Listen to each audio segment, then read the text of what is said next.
চট্টগ্রামের সীতাকুণ্ডে জাহাজ ভাঙার ইয়ার্ডে বিষাক্ত গ্যাস লিকেজে ৮ শ্রমিকের মৃত্যু। অসুস্থ অন্তত ২৫ জন। হাসপাতালে মালিকপক্ষের গাফিলতি খতিয়ে দেখছে প্রশাসন। গ্যাস বাড়িরা যেগুলো আসিল সব অজ্ঞান, যে উদ্ধার করতে সে অজ্ঞান। নিঃশ্বাসটা বন্ধ হয়ে যায়, ওরা জায়গায় এক্সপোর্টেড হয়ে গেছে। এটা কার্বন বেস গ্যাস, আমরা ধারণা করতেছি কার্বন মনোক্সাইড গ্যাস এখানে জমা আছে। গ্যাস সংকটে স্থবির শিল্প কলকারখানার উৎপাদন, ফিলিং স্টেশনে গাড়ির দীর্ঘ সারি। জ্বালানি সংকটে কমেছে বিদ্যুৎ উৎপাদন, বেড়েছে লোডশেডিং। সব কারেন্টে চলে, কারেন্ট না থাকলে তো আমাদের কাজ বন্ধ। মালিকের জমা কমে না, আমাদের মনে করেন টোটালে 200-300 পাইলে পাইন, না পাইলে খালি পকেটে বাসা যাবে। ৬ মাসের লক্ষ্য পূরণে সফল হয়েছে সরকার, মন্তব্য রিজভী আহমেদের। শেখ হাসিনাকে ফেরানোর আগে প্রধানমন্ত্রীর ভারত সফর মেনে নেবে না জনগণ, বললেন এনসিপি নেতারা। তারেক রহমানের ভারত সফর কোনোভাবেই এদেশের জনগণ মেনে নেবে না। ৬ মাসের মধ্যে টোটাল যে অঙ্গীকার বা ম্যানিফেস্টোর কত অংশ হয়, সেই অংশ অনুযায়ী ৬ মাসের যে লক্ষ্য, সেই লক্ষ্য মোটামুটি সবগুলোই পূরণ হয়েছে। কোথাও হয়তো ১৯-২০ হতে পারে। হামে মৃত্যু ঠেকানো যাচ্ছে না। ৬ মাসে প্রাণহানি ৯৬৬। রাজধানীতে বাইরের রোগের চাপ কমছে না, প্রাথমিক সেবা না পাওয়ার অভিযোগ। টাইফয়েড হয়েছিল, টাইফয়েড নিউমোনিয়া, গ্রামের হাসপাতালে ভর্তি হয়েছিল। নর্মাল নাপা খাওয়াইছি, বাসায় যথেষ্ট চেষ্টা করছি, কিন্তু এখন রেস্ট দেখা গেছে, এর জন্য এখানে নিয়ে আসছি। ডেথ সার্টিফিকেট ছাড়াই তড়িঘড়ি মরদেহ নিতে স্বজনদের চাপ দেওয়া হয় হাসপাতালে। নেপথ্যে অ্যাম্বুলেন্স সিন্ডিকেট আর মৃত্যুহার কম দেখানোর কৌশল। ফিলিস্তিনের পশ্চিম তীরে দখলদারদের তাণ্ডব চলছেই। অবরুদ্ধ জনপদ, সন্ত্রাসী কর্মকাণ্ড আখ্যা যুক্তরাষ্ট্রের। সহিংসতার নিন্দা জানালো ব্রিটেন।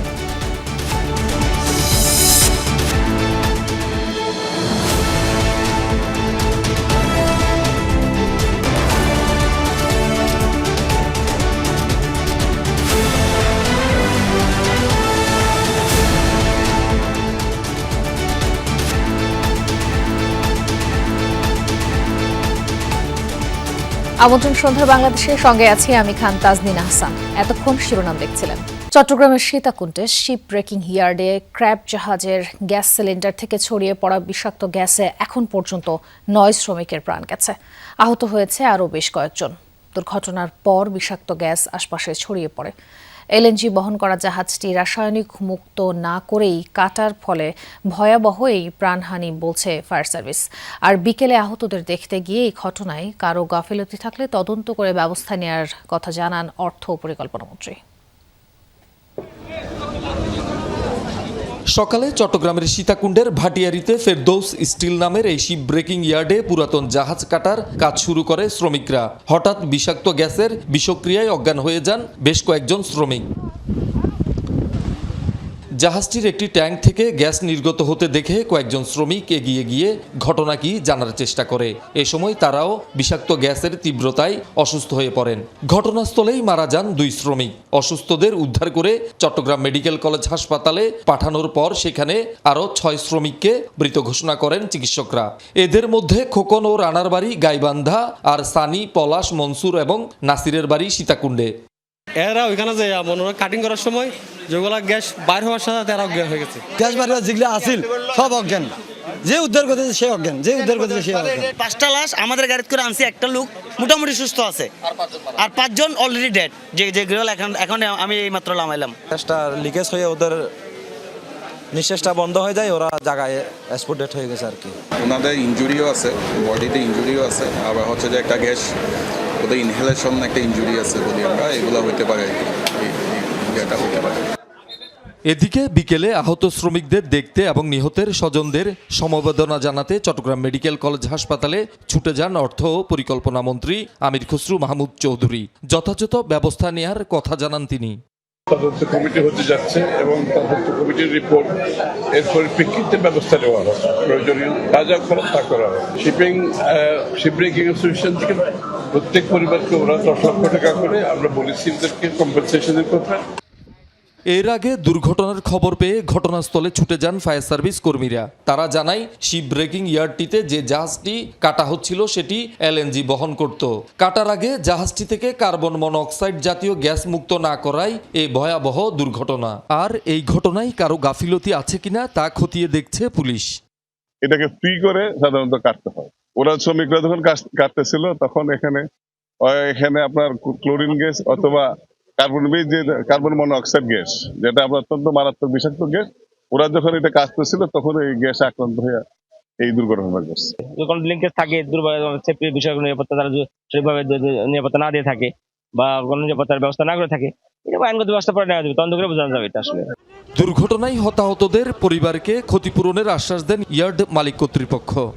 যারা আহত হয়েছে তাদের সম্পূর্ণ সুস্থ হওয়া পর্যন্ত তাদের ক্ষতিপূরণ এবং যারা নিহত হয়েছে ওনাদের রাষ্ট্রীয় এবং সামাজিকভাবে আমাদের এলাকার এবং আমাদের বিএসবি এর নেতৃবৃন্দের সাথে পরামর্শ করে যেটা আমাদের সর্বোচ্চ ক্ষতিপূরণ দেওয়ার সেটা আমরা দেব। শহীদুল সুমন, যমুনা নিউজ। এ বিষয়ে সবশেষ আরো তথ্য জানাতে সীতাকুণ্ড থেকে যোগ দিচ্ছেন জুবায়ের রিফাত। রিফাত, যে গ্যাস ছড়িয়ে পড়েছিল তা কি আসলে নিয়ন্ত্রণে আনা গেছে কিনা এখন পর্যন্ত, আর স্বাস্থ্য ঝুঁকি নিয়ে কি বলছে ফায়ার সার্ভিস?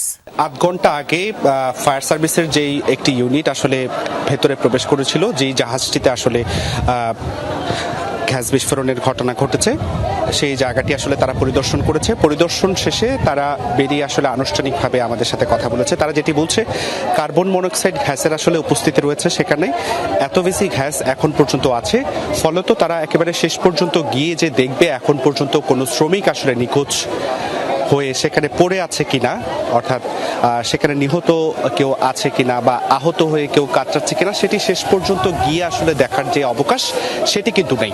অর্থাৎ তারা স্পষ্ট করে বলছে যে এখন পর্যন্ত ভেতরে যে অবস্থা, এখন পর্যন্ত গ্যাস লিকেজের যে বিষয়টি সেটি বিদ্যমান রয়েছে।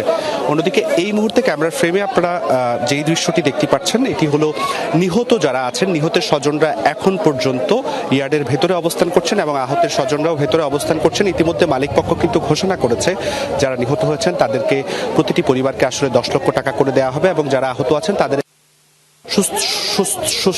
সুস্থ হওয়া অবধি শেষ পর্যন্ত আসলে তাদেরকে চিকিৎসার যে বিষয়টি সেটি আসলে দেয়া হবে। আমরা অনেক স্বজনকে দেখতে পাচ্ছি, তাদের আহাজারিতে আসলে পুরো পরিবেশটি এখন পর্যন্ত আসলে ভারী হয়ে উঠছে। একটু বলেন আসলে। আমরা সঠিক বিচার চাই। আমার ভাইকে ওরা বিনা কারণে মারি ফেলাইছে, আমরা বিচার চাই এগুলা।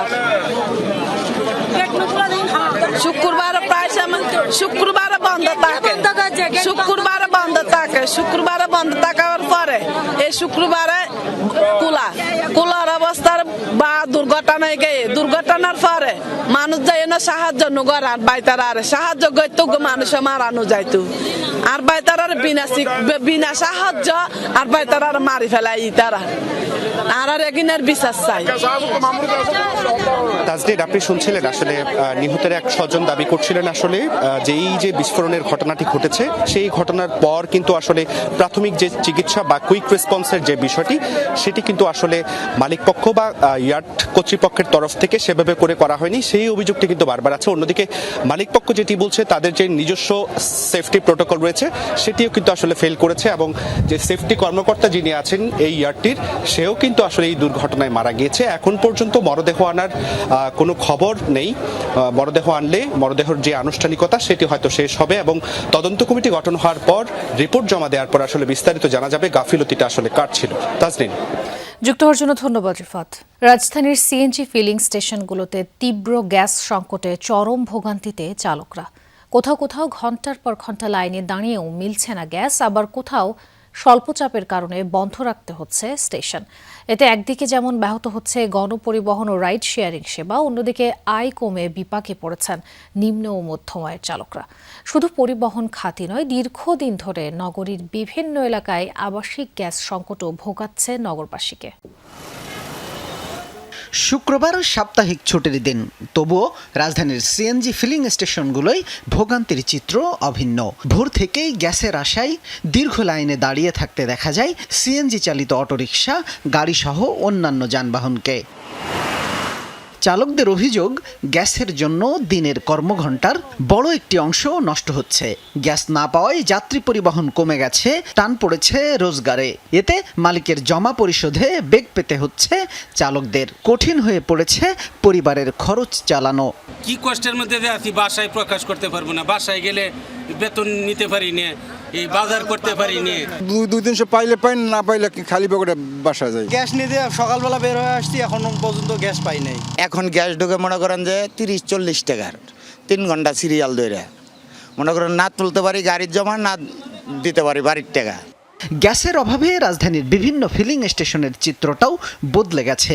কোথাও দীর্ঘ লাইন, কোথাও গ্যাসের চাপ না থাকায় পুরোপুরি বন্ধ স্টেশন। পাম্পের সামনে ঝুলছে সাইনবোর্ড।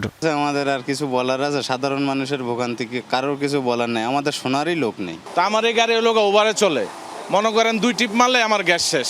11 ঘন্টা লাইনে থাইকা তারপর গ্যাস পাই 300 টাকার 400 টাকা। আমি তো সকাল ফজর নামাজ পড়ে 6টার সময় এসে লাইন ধরছি, বাংলাপুর থেকে এখনো পাই নাই। অলরেডি 5 ঘন্টা চলে গেছে। আজানের আগে আসছি, এখনো বসে রয়েছি। শুধু সিএনজি স্টেশনেই নয়, আবাসিক পর্যায়েও তীব্র হয়েছে গ্যাসের সংকট। রাজধানীর বিভিন্ন এলাকায় কয়েক সপ্তাহ ধরে গ্যাস না থাকায় বিপাকে পড়েছেন বাসিন্দারা। আর্থিক ক্ষতির সম্মুখীন হলেও বাইরে থেকে খাবার কিনে খেতে হচ্ছে বলেও জানান অনেকে। গ্যাস নাই 15-20 দিন, গ্যাস না হলে মানুষ চলবে কিভাবে? আমরা খাবো কি? এই বাজারেতে এই নিয়ে খাওয়া এসব সম্ভব? দীর্ঘদিন যাবৎ এই এলাকায় এমনিতেই গ্যাস পাওয়া যায় না। গ্যাস না থাকার কারণে জনজীবনে এত দুর্ভোগ বলার বাইরে।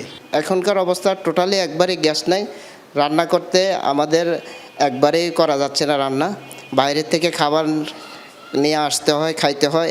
গ্যাস না পেয়ে চালকদের আয় কমে যাওয়া এবং বাসাবাড়িতে রান্নার গ্যাসের সংকট, সব মিলিয়ে প্রতিনিয়ত দুর্ভোগ বাড়ছে নগরবাসীর। এখন প্রশ্ন, কবে স্বাভাবিক হবে সরবরাহ আর কবে শেষ হবে এই ভোগান্তির? শামীম রেজা, যমুনা নিউজ, ঢাকা। দেশের বিভিন্ন জেলায় গ্যাস সংকট আরও তীব্র হয়েছে। অনেক বাসাবাড়িতে জ্বলছে না চুলা। ছুটির দিনেও ফিলিং স্টেশনগুলোতে যানবাহনের দীর্ঘ লাইন। গ্যাস সংকটে সাময়িকভাবে বন্ধ রাখা হচ্ছে অনেক পাম্প। এতে সবচেয়ে বেশি বিপাকে পড়েছেন সিএনজি অটোরিকশা চালকরা। সংকট নিরসনের দাবিতে বিক্ষোভ হয়েছে। তীব্র গ্যাস সংকটের বিরূপ প্রভাব পড়েছে শিল্প খাতেও। অচল হয়ে পড়েছে শত শত কারখানা। গ্যাসের লাইন থাকলেও রান্নার হাঁড়ি বসেছে সিলিন্ডারের চুলায়। গ্যাস সংকটে বাধ্য হয়েই এমন অবস্থা। কদিন ধরে চরম ভোগান্তিতে গাজীপুরের শ্রীপুরের কেওয়া পশ্চিম খণ্ড এলাকার বাসিন্দারা।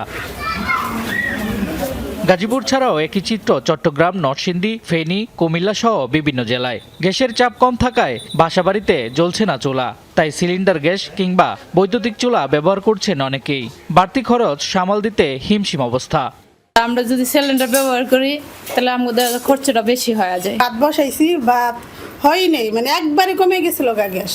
খাওয়া দাওয়ার কষ্ট, আমাকে অফিসে ঝামেলা ওই জায়গায় সমস্যা হয়। সাপ্তাহিক ছুটির দিনেও ফিলিং স্টেশনগুলোতে মিলছে না গ্যাস। সাময়িকভাবে বন্ধ অনেক পাম্প। কাঙ্ক্ষিত জ্বালানি না পেয়ে ক্ষুব্ধ যানবাহন চালকরা। চাঁদপুরের হাজীগঞ্জে আঞ্চলিক মহাসড়ক অবরোধ করে বিক্ষোভ হয়েছে। গ্যাসের যে পরিস্থিতি, আঙ্গুর বিক্রি করেও ভাত পাইতাম না। প্রচুর পরিমাণ লাইন বাজার হয়েছে, এই 1.5 কিলোমিটার পর্যন্ত। 8-9 ঘন্টা সিরিয়াল দিয়ে 150 টাকা 200 টাকার গ্যাস পাচ্ছি। রাতে 3টে আসছি, কোনো গ্যাস পাই নেই। এভাবে আমাদের দ্বারা গাড়ি চালানো সম্ভব না। সাধারণ শিক্ষার্থী যেখানে 50 টাকার ভাড়া এখন দ্বিগুণ 3 গুণ হয়ে যাচ্ছে। গ্যাসের লাইনে যদি সমস্যা থাকে তাহলে একেবারে টোটালি ফার্ম বন্ধ থাকুক। আমাদেরকে এত হয়রানি করার কি দরকার? আমরা প্রতিনিয়ত হয়রানি হচ্ছে সব জায়গায়। তীব্র গ্যাস সংকটের বিরূপ প্রভাব পড়েছে শিল্প খাতেও। ব্যাহত হচ্ছে উৎপাদন, বন্ধ হয়ে গেছে শত শত কারখানা। বিপাকে শ্রমিক ও শিল্প উদ্যোক্তারা। গ্যাস যদি না থাকে তো আমরা কিভাবে কাজ করে খাবো, কিভাবে করে খাবো? আমাদের সংসার চালাইতে হবে গ্যাস করে কাজ করে। গ্যাসের সমস্যার জন্য ফ্যাক্টরি বন্ধ হয়ে গেলে আমাদের কাজকর্ম এবং পরিবার সহ আমাদের সমস্যা হয়ে যাবে। সমাধান যত দ্রুত করবে তত আমাদের ইন্ডাস্ট্রি, আমাদের ফ্যাক্টরি, টেক্সটাইল এগুলি শ্রমিকরা কাজ করতে পারবে, আমরা প্রোডাকশন করতে পারবো। প্রোডাকশনটা এখন আমাদের প্রায় 0 লেভেলে চলে আসছে। সংশ্লিষ্টরা বলছে জাতীয় গ্রিডে গ্যাসের সরবরাহ অনেক কমে যাওয়ায় সংকট তৈরি হয়েছে। কবে নাগাদ এই সংকট কাটবে তাও সুনির্দিষ্ট করে বলতে পারছে না কেউ। শামস তাবরিজ উচ্ছ্বাস, যমুনা নিউজ। বিদ্যুৎ সংকটের প্রভাব সারা দেশের মতো রাজধানীতেও পড়ছে। বিভিন্ন এলাকায় কয়েক ঘন্টা করে লোডশেডিংয়ে ভুগছে সাধারণ মানুষ। বিশেষ করে শতভাগ বিদ্যুৎ নির্ভর প্রতিষ্ঠান ও পেশাজীবীরা পড়ছেন ক্ষতির মুখে। লোডশেডিংয়ের দিনে কয়েক ঘন্টা করে কাজ বন্ধ থাকায় কমে গেছে আয়। ছাঁটাইয়ের শিকার হচ্ছেন অনেক কর্মচারী। রাজধানীর 5টি এলাকায় 5 ধরনের ক্ষুদ্র ও মাঝারি ব্যবসায়ীদের সঙ্গে কথা বলে এমন তথ্য পেয়েছে যমুনা টেলিভিশন। রাকিবুল ইসলামের ছবিতে জানাচ্ছেন শাকিল হাসান। মগবাজার রেলগেটে ছোট একটি ওয়ার্কশপ চালান নাসির। 3 জন মাত্র কর্মচারী। মাসে যে কয়েকটি কাজ পান তা দিয়ে ভালোই চলত তার। শতভাগ বিদ্যুতের উপর নির্ভর এই প্রতিষ্ঠান চালাতে সম্প্রতি হিমশিম খাচ্ছেন তিনি। প্রতিদিন কয়েক ঘন্টা লোডশেডিংয়ে বন্ধ থাকছে কাজ। দিনে প্রায় 1-2 বার যায় এরকম যাওয়া পড়ে। বিদ্যুৎ দিয়ে কাজ, কিন্তু ওই দেখা গেল যদি আমার ওয়ালিংয়ের কাজ থাকে তাহলে কাজ অফ থাকে, আর যদি এমনি যদি কারেন্ট ছাড়া কোনো কাজ থাকে তাহলে রানিং চালাই যায়। মগবাজার থেকে যাই নীলক্ষেত। এখানকার গাউসেল আজম মার্কেটে আছে বেশ কয়েকটি ছাপাখানা। আগে এখানে অনেক রাত পর্যন্ত কাজ চলত। এখন সরকারের নির্দেশনা মেনে সকাল 11টা থেকে রাত 8টা পর্যন্ত সময় নির্ধারণ করে দেয়া হয়েছে। এইসব প্রতিষ্ঠানে কাজ করেন অনেক শ্রমিক। সামনে কি হবে তা জানেন না ব্যবসায়ীরা। বিদ্যুৎ ছাড়া এই মেশিন তো কোনো জেনারেটরও চালানো সম্ভব না, আইপিএস দিয়েও চালানো সম্ভব না, একমাত্র বিদ্যুৎ দিয়েই সম্ভব। লোডশেডিংয়ের জন্য প্রোডাকশন হ্যাম্পার হয়, কাস্টমারের সময় মতো কাস্টমারের ডেলিভারিটা আমরা করতে পারি না, কাস্টমারের সাথে আমাদের সম্পর্কটা খারাপ হয়ে যায়। আমাদের দেখা গেল যে প্রোডাকশন ক্যাপাসিটি সেটা যদি না করতে পারি আমাদের তখন এমপ্লয়ীদের স্যালারি দিতে আমাদের একটু প্রবলেম হয়ে যায়। নীলক্ষেতের ফটোকপির দোকানগুলো প্রয়োজন মেটায় শিক্ষার্থীদের। শুক্রবার ছুটির দিনেও ব্যস্ততা থাকে এখানে। আমাদের কাজ তো টোটালি বন্ধ থাকে, আর লোডশেডিং হলে 1 ঘন্টা এরকম যায়, 1 ঘন্টা, আধা ঘন্টা, 40 মিনিট। যখন চাপ থাকে তো আমাদের জন্য এটা খুব প্যারা হয়ে যায় যে কাজটা আমরা সময় মতো করতে পারি না। 2 ঘন্টা কম মানে অনেক কিছুই। রাজধানীর প্রতিটি এলাকায় আছে ছোট লন্ড্রি। একজন ব্যক্তি আর একটি আয়রনে চলে এসব প্রতিষ্ঠান। ক্ষুদ্র বিনিয়োগে পরিচালিত এসব প্রতিষ্ঠানগুলো শতভাগ বিদ্যুৎ নির্ভর। সামান্য আয়ে চলে এক একটি পরিবার। লোডশেডিংয়ের ভিতরে কাজ হয় নাই, ডেলিভারি দিতে পারি না, বলি যে পরে আসেন, সকালেরটা বিকালে দিই, বিকালেরটা রাত্রে দিই, রাত্রেটা পরের দিন দিই। পান্থপথে 13 বছর ধরে এই কাপড়ের দোকানটি চালান আলম। একটি মাত্র সেলাই মেশিন নিজেই চালান। সম্প্রতি ব্যবসায় মন্দা যাচ্ছে বলে ছাঁটাই করেছেন কর্মচারী। বিদ্যুৎ তো আপনার আগে কোনো সমস্যা ছিল না, কিন্তু আপনার এই 4-5 দিন ধরে দেখতেছি সমস্যাটা বেশি। আগে তো আমরা পায়ে চালাইতাম, এখন তো আপনার পায়ে আর চলে না, এখন সব কারেন্টে চলে। কারেন্ট না থাকলে তো আমাদের কাজ বন্ধ। লোডশেডিং বাড়লে শতভাগ বিদ্যুৎ নির্ভর এসব ক্ষুদ্র ও মাঝারি প্রতিষ্ঠানগুলো পথে বসবে। সঙ্গে সংকটে পড়বে হাজারো পরিবার। শাকিল হাসান, যমুনা নিউজ, ঢাকা। 6 মাসের লক্ষ্য পূরণে সরকার সফল, এমনটাই দাবি করেছেন বিএনপির সিনিয়র যুগ্ম মহাসচিব রুহুল কবির রিজভী আহমেদ। বিকেলে নয়াপল্টনে এক ব্রিফিংয়ে তিনি আরও বলেন, সরকারের পরের 6 মাসের কার্যক্রম আরও জোরালো হবে। জানান, প্রয়াত প্রধানমন্ত্রী বেগম খালেদা জিয়ার জন্মদিন উপলক্ষে শনিবার দোয়া মাহফিল অনুষ্ঠিত হবে। সকালে নয়াপল্টনে, পরে গুলশান কার্যালয় সহ সারা দেশে দোয়া মাহফিল অনুষ্ঠিত হবে। দল যেভাবে সিদ্ধান্ত নেবে সেভাবেই নির্বাচিত হবে দলের পরবর্তী মহাসচিব। জানিয়েছেন, রাষ্ট্রপতি হিসেবে শপথ নেয়ার আগে বিএনপি মহাসচিবের পদ থেকে মির্জা ফখরুল ইসলাম আলমগীরের পদত্যাগে বাধ্যবাধকতা ছিল না। রাজনীতিতে 6 মাসের মধ্যে টোটাল যে অঙ্গীকার বা ম্যানিফেস্টোর কত অংশ হয় সেই অংশ অনুযায়ী 6 মাসের যে লক্ষ্য সে লক্ষ্য মোটামুটি সবগুলোই পূরণ হয়েছে, কোথাও হয়তো 19-20 হতে পারে। শেখ হাসিনাকে ফেরানোর আগে প্রধানমন্ত্রীর ভারত সফর মেনে নেবে না জনগণ, এমনটা মন্তব্য করছে এনসিপি নেতারা। বিকেলে রাজধানীর যাত্রাবাড়িতে এনসিপির গণসমাবেশে এমন মন্তব্য করেন এনসিপি নেতারা। এ সময় দলের আহ্বায়ক নাহিদ ইসলাম বলেন, তারেক রহমানের হাতে দেশের সার্বভৌমত্ব সুরক্ষিত থাকতে পারছে না। মন্তব্য করেন, সরকার ভারতে সফর করলে দেশের মানুষ ভাববে জাতীয়তাবাদের ধারক বাহক তারেক রহমান নয়। দেশের সমসাময়িক জ্বালানি ও গ্যাস সংকট নিয়ে তিনি বলেন, বর্তমান সরকার 5 মাসে লোডশেডিংয়ের ইতিহাস ভেঙেছে। সমাবেশে এনসিপির মুখপাত্র আসিফ মাহমুদ বলেন, এনসিপি চায় শেখ হাসিনা দেশে আসুক। জুলাই হত্যার জন্য যারা দায়ী তাদের বিচার নিশ্চিতে এনসিপি প্রস্তুত থাকবে বলে মন্তব্য করেন তিনি। জুলাই গণঅভ্যুত্থানে গণহত্যার জন্য দায়ী যারা এখনো ভারতের আশ্রয়ে আছে, যারা ভারতের আশ্রয়ে প্রশ্রয়ে এই সাক্ষাৎকার, তারপরে প্রেস ব্রিফিং করে যাচ্ছে, এবং সর্বশেষ ওসমান হাদির খুনিরা যারা ভারতের হাতে বন্দী অবস্থায় আছেন তাদেরকে বাংলাদেশের মাটিতে ফেরত না দেওয়া পর্যন্ত প্রধানমন্ত্রী যদি ভারতের মাটিতে পা রাখেন, এইটা এই দেশের জনগণের সাথে গাদ্দারি হবে। বাংলাদেশের ইতিহাসে লোডশেডিং এর ইতিহাসের রেকর্ড ভেঙেছে এই সরকার মাত্র 5 মাসে। দেশে বিদ্যুৎ নাই, গ্যাস নাই, জ্বালানি নাই, গ্যাসের দাম বাড়ানো হয়েছে, তেলের দাম বাড়ানো হয়েছে, ভুতুরে বিল আসছে। এই যখন দেশের পরিস্থিতি, জনগণ এই সরকারকে লাল কার্ড দেখিয়ে দিবে ইনশাআল্লাহ। 6 মাসের বেশি সময়ে হামের প্রকোপ, এখনও মৃত্যু থামছে না। এ পর্যন্ত হাম ও উপসর্গে মৃত্যুর সংখ্যা 900 ছুঁই। রাজধানীতে রোগীর সংখ্যা কিছুটা কমলেও ঢাকার বাইরে থেকে রোগী আসছে বেশি।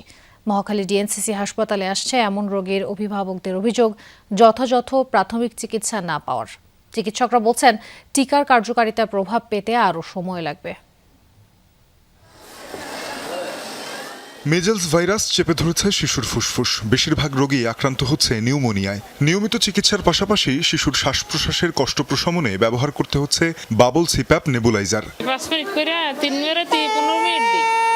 টাইফয়েড নিউমোনিয়া হয়েছে, তারপরে থেকে আবার হাম, আবার পাতলা পায়খানা, হাম, জ্বর কমে না। যখন গ্রামে আসছিলাম না, গ্রামে আজকে গ্রামের হাসপাতালে ছিল আর কি। গ্রামের লোক আপনার ওই যে টাইফয়েড হয়েছিল, টাইফয়েড নিউমোনিয়া, আমরা গ্রামের হাসপাতালে ভর্তি হয়েছিলাম। মহাখালী ডিএনসিসি হাসপাতালে শয্যার বিপরীতে ভর্তি হওয়া রোগীর সংখ্যা কমে আসলেও বিভিন্ন জেলা থেকে আসা রোগী কমছে না। মুন্সিগঞ্জে টিকা কার্যক্রমে তারিখ পেলেও তার আগেই হাম আক্রান্ত হয় 9 মাসের ইয়ানা। জেলার হাসপাতালগুলোয় কয়েকদিনে জ্বরের চিকিৎসা নিলেও শনাক্ত হয়নি হাম। অভিভাবকদের দাবি, ঢাকার বাইরে থেকে আসা রোগীদের অনেকেই যথাযথ প্রাথমিক চিকিৎসা পাননি। রক্ত পরীক্ষার পরে কিছু ধরা পড়েনি, সব ভালো ছিল, কিন্তু জ্বর ক্রমাগত বাড়তেই ছিল, কমতে ছিল না। সো তারপরে আর কি আমরা মুন্সিগঞ্জ সদর হাসপাতালে ওইখান থেকে যাই, তারপর আমাদের এই হসপিটালের ঠিকানা দেয়, তো এখানে আসার পরে ট্রিটমেন্ট চলতেছে। এমনি নর্মাল নাব্বা খাওয়াইছি, বাসায় যথেষ্ট চেষ্টা করছি, কিন্তু এখন রেস্ট দেখা গেছে, এর জন্য এখানে নিয়ে আসছি। জেলাভিত্তিক যে হসপিটাল ছিল ওইখানে নিয়েছিলাম, ওইখান থেকে কোনো ট্রিটমেন্ট পাইনি। পরে পাঠাচ্ছিল ঢাকা মেডিকেল ডিরেক্টলি এখানে ডিএনসিসি হসপিটাল নিয়ে আসছে। নতুন রোগীর সংখ্যা কমতে শুরু করলেও জরুরি অবস্থায় আসছে অনেক শিশু, যাদের বেশিরভাগের বয়স 3 থেকে 9 মাস। ডিএনসিসি হাসপাতালের হাই ডিপেন্ডেন্সি ইউনিট বা HDU-তে চিকিৎসাধীন অর্ধশতাধিক রোগী। অনেকে সুস্থ হয়ে ফিরলেও আক্রান্ত হচ্ছে ভাই বোন বা পরিবারের অন্য সদস্যরা। 3 মাস শেষ হয়ে গেছে, এখন 13 দিন চলে, 4 মাস পড়ছে। আজকে আবার এই বাচ্চাকে নিয়ে আসলাম, এখানে নিয়ে আসা হয়েছে। বয়স যদি হয় তাহলে দিয়ে দিবে, আর যদি না হয় তাহলে দিবে। চিকিৎসকরা বলছেন টিকা কার্যক্রমের প্রভাব পড়তে আরও সময় লাগবে। শিশুদের জন্য মাস্ক সহ বাড়তি সতর্কতার পরামর্শ তাদের। তানজিম শাফিন, যমুনা নিউজ, ঢাকা।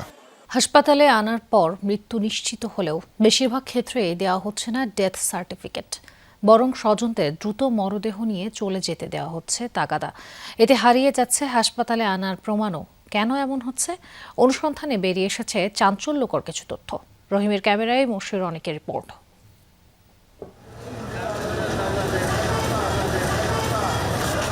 প্রতিদিনই হাসপাতালে আসে অসংখ্য সংকটাপন্ন রোগী। কেউ চিকিৎসা নিয়ে ফিরে যান, কারো কারো আর ফেরা হয় না। রাত 3টা, হঠাৎ বুকে ব্যথা নিয়ে হাসপাতালে রোগী। ইমার্জেন্সির ডাক্তার ইসিজি করে মৃত্যু নিশ্চিত করলেন। এরপরই শুরু সিন্ডিকেটের তৎপরতা। অনুসরণ করি আমরা।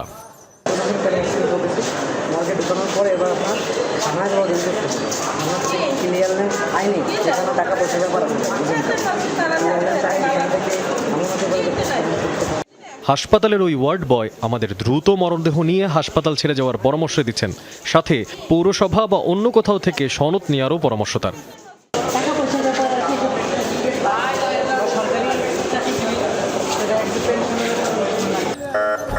স্বজনদের বলা হয় সাথে নিতে পারবেন না হাসপাতালের কাগজপত্র।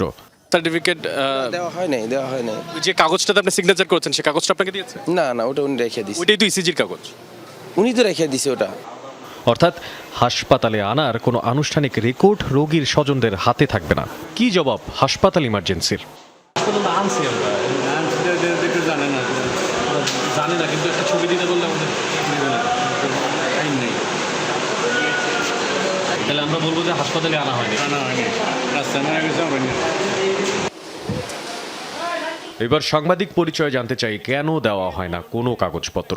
ডেথ সার্টিফিকেট মানে অটোপসি দেওয়া, সেই অটোপসিটা আপনাকে পুলিশ ক্লিয়ারেন্স দিয়ে নিতে হবে, এই কথাটাই তো আপনাকে বলেছি। আপনি বললেন যে ডেথ সার্টিফিকেট ছাড়া নেওয়া যাবে কিন্তু কোনো কাগজপত্র দেওয়া যাবে না, কেন বলেন তো? এটা পরিচালক সাহেবের যা আমাদের স্যাররা যা বলছে তাই আমরা। এক কিশোরী গলায় ফাঁসি দিয়ে আত্মহত্যা করেছে, পুলিশ কেসও আছে, তারপরেও আইনি পদক্ষেপ ছাড়াই পরিবারের কাছে হ্যান্ডওভার করা হচ্ছিল মরদেহ। আপনার এই কাগজটা একটু দেখতে পারি? এটা তো পুলিশ কেস, তাই না? পুলিশ কেস এখন কীভাবে বলবো? আপনি তো এখানে লিখছেন পুলিশ কেস। এটা কী সমস্যা ছিল? ওই যে হিঙ্গিং ফাঁসি দেওয়া, তাই না? তাহলে এই পাশে এটা কেন দিলেন? এটা ভুল হয়েছে। এটা ভুল হয়েছে। কি লেখা ছিল এখানে? আমি আমার স্বজনের মৃতদেহ কোনো প্রকার সনদপত্র এবং ময়নাতদন্ত ছাড়া ফেরত যেতে চাই, এতে কোনো সমস্যা হলে হাসপাতাল কর্তৃপক্ষ দায়ী থাকবে না।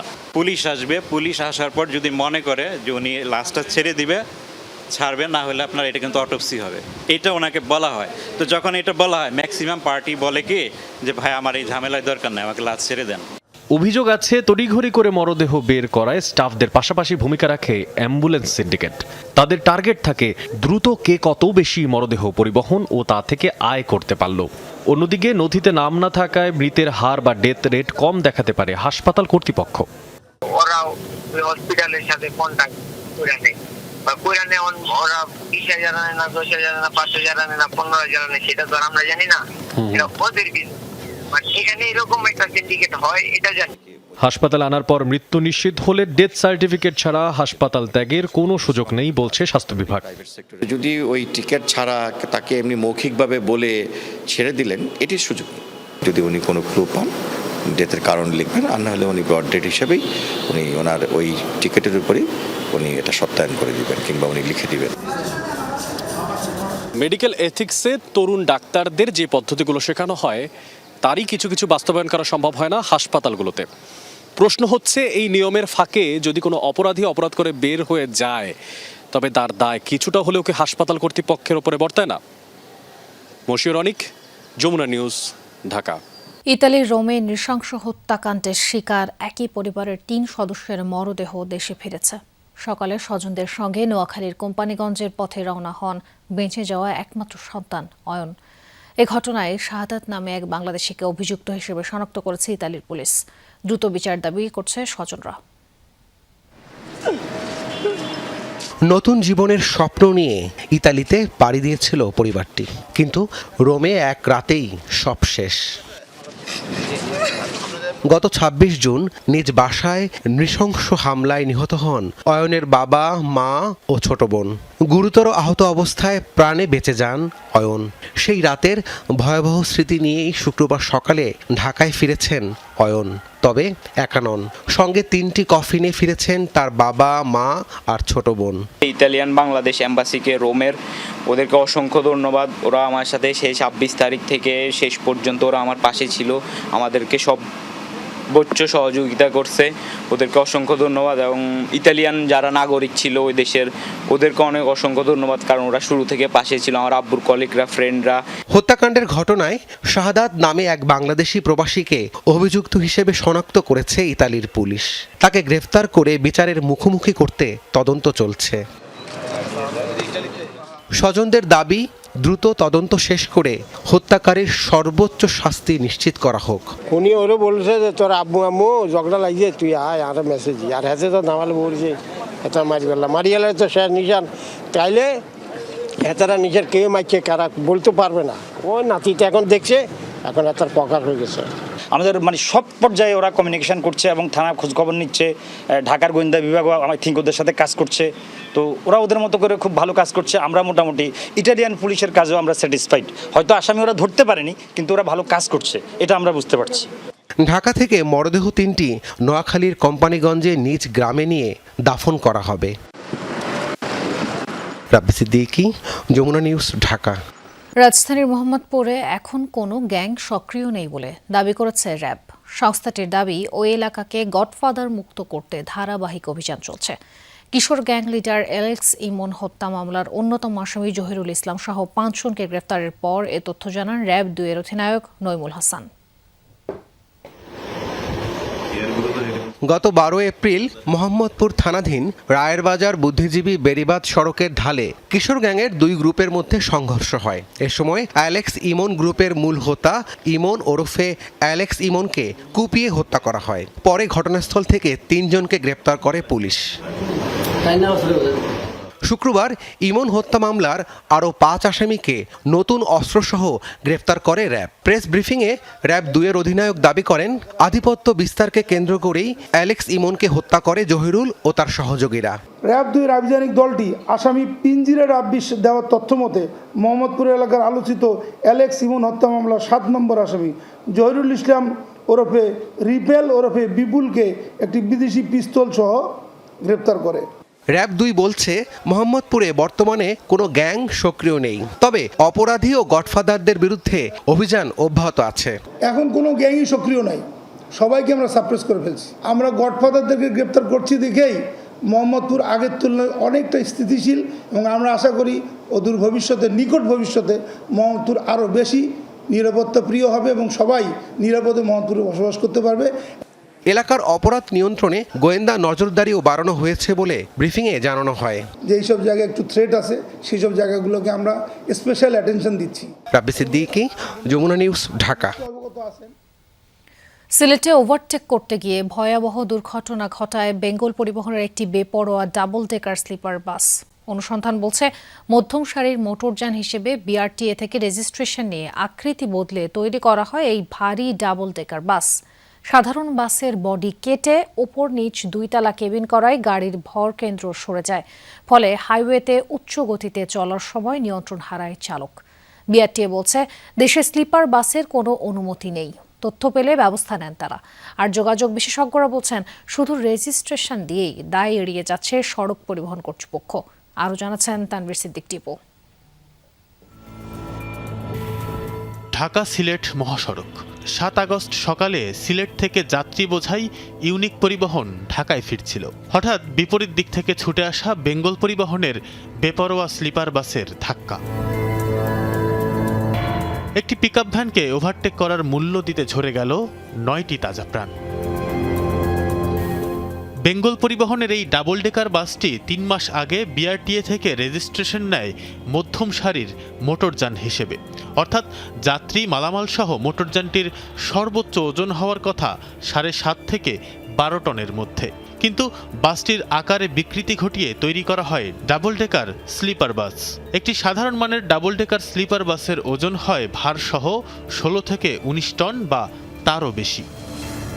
যোগাযোগ বিশেষজ্ঞদের মতে, বাসের ভারী যন্ত্রাংশ থাকে নিচের দিকে, ভরকেন্দ্র রাখা হয় মাটির কাছাকাছি। সাধারণ বাস কেটে উপর নিচ 2 তলা কেবিন তৈরি করায় উপরের বার্থে থাকা যাত্রী ও মালামালের কারণে বাসের সামগ্রিক ভরকেন্দ্র অনেক উপরে উঠে যায়। সামান্য বাঁক নিলেই উপরের অংশ নিচের চ্যাসিসের তুলনায় বেশি হেলে পড়ে। এই অবস্থায় বাসটি আর চালকের নিয়ন্ত্রণে থাকে না। সড়ক পরিবহন আইন 2018 অনুযায়ী রেজিস্ট্রেশন নেয়ার পর মোটরযানে কোনো পরিবর্তন আনতে হলে আবার বিআরটিএ থেকে অনুমোদন নিতে হয়। নির্ধারিত মডেলের বাইরে গিয়ে মোটরযানের আকারে পরিবর্তন আনলে আছে 1 থেকে 3 বছর পর্যন্ত কারাদণ্ডের বিধান। ঘটনার একদিন পর বাস দুটির রেজিস্ট্রেশন বাতিল করে সড়ক পরিবহন কর্তৃপক্ষ বিআরটিএ। প্রতিষ্ঠানটি বলছে, দেশে এখনও স্লিপার বাসের কোনো অনুমতি দেওয়া হয়নি, তাহলে রাস্তায় 1000-এর বেশি স্লিপার বাস চলছে কিভাবে? আমাদের এখান থেকে সিঙ্গেল ডেকার যেটা নর্মাল বাস হিসাবে রেজিস্ট্রেশন করেছে। আমরা অভিযোগ পেয়েছি যে পরবর্তীতে তারা এটা বডিটাকে চেঞ্জ করে ডাবল ডেকার করেছে, প্লাস ডাবল ডেকার না স্লিপারও বানিয়ে ফেলেছে। এখনও স্লিপারের অনুমোদন দেয়নি।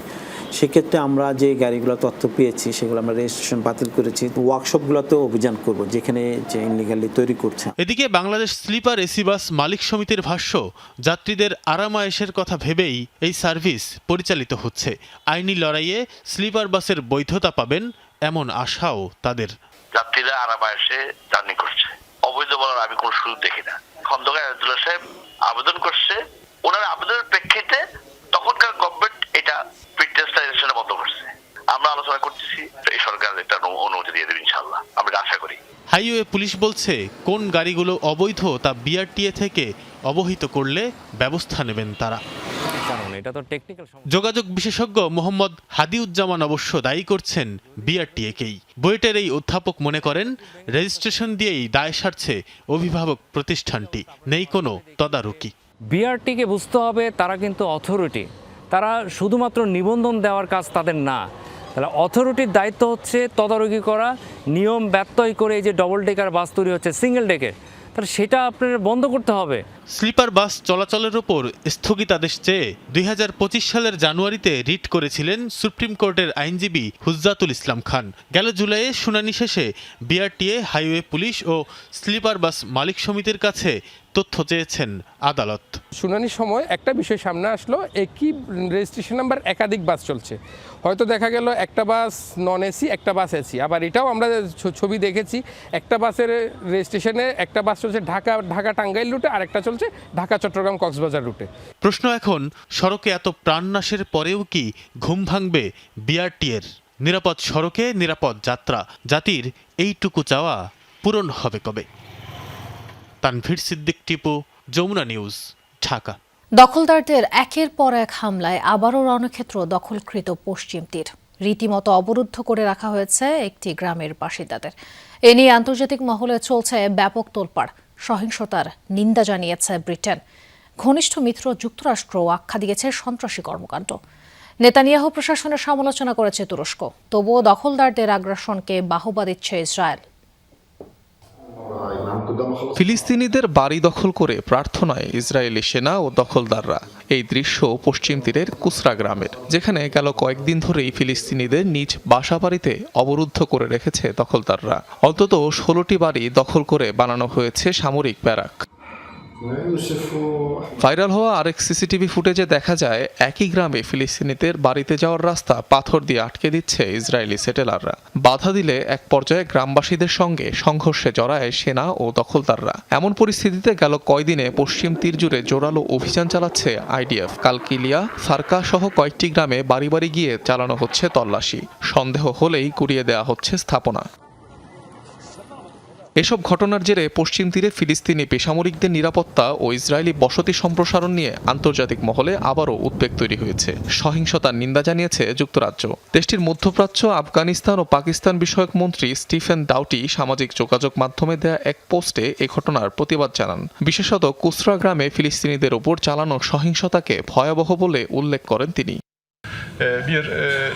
গাজার মর্মান্তিক বিষয়গুলো কিভাবে সমাধান করা যায় তা নিয়ে একটি বিশেষ অধিবেশন হয়েছিল। আমরা দেখেছি যে নেতানিয়াহু ও তার সরকার এমন সব নীতি ক্রমশ বাড়িয়ে তুলছে যা মানবিক মর্যাদাকে পদদলিত করে। তেল আবিব এমন কাজ করছে যা কার্যত সমগ্র আন্তর্জাতিক সম্প্রদায়কে উস্কে দিচ্ছে।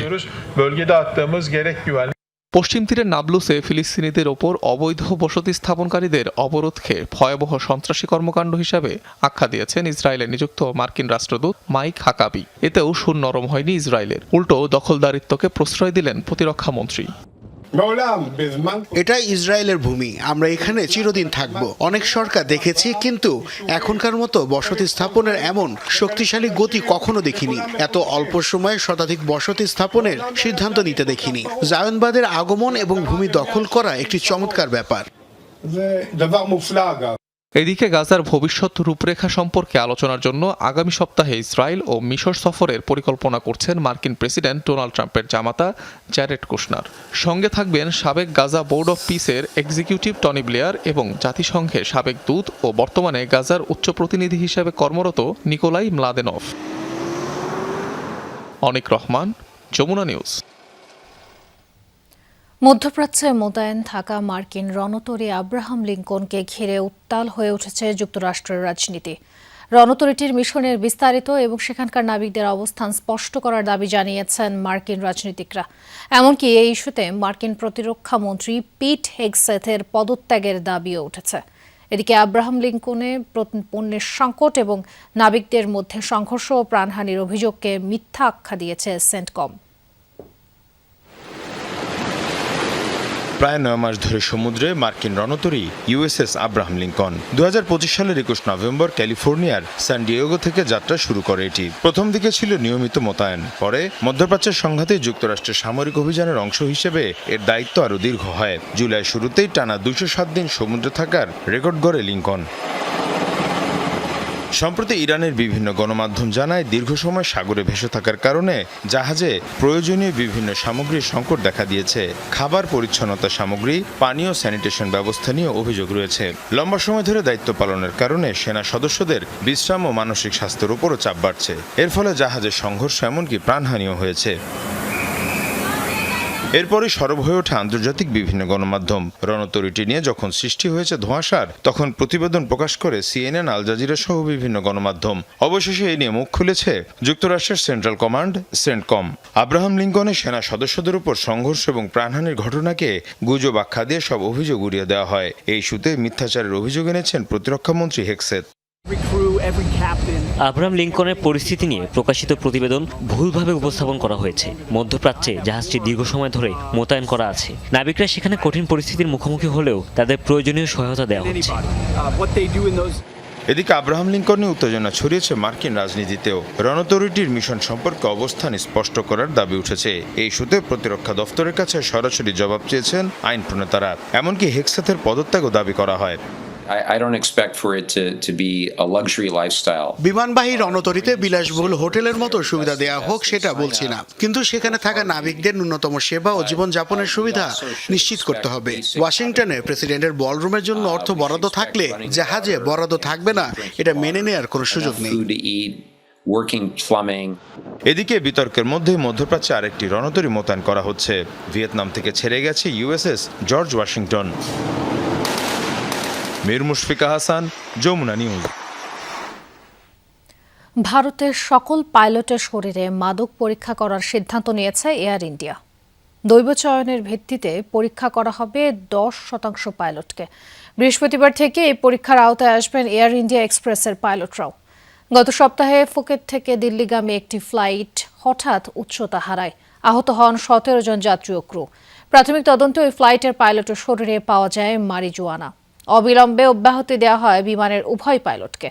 এই ঘটনার পর ফ্রান্সের বিমান নিরাপত্তা সংস্থার সাথে যৌথভাবে তদন্ত শুরু করে ভারতীয় কর্তৃপক্ষ। এই ছিল সন্ধ্যার বাংলাদেশের আয়োজনে। এতক্ষণ আমাদের সাথে থাকার জন্য ধন্যবাদ।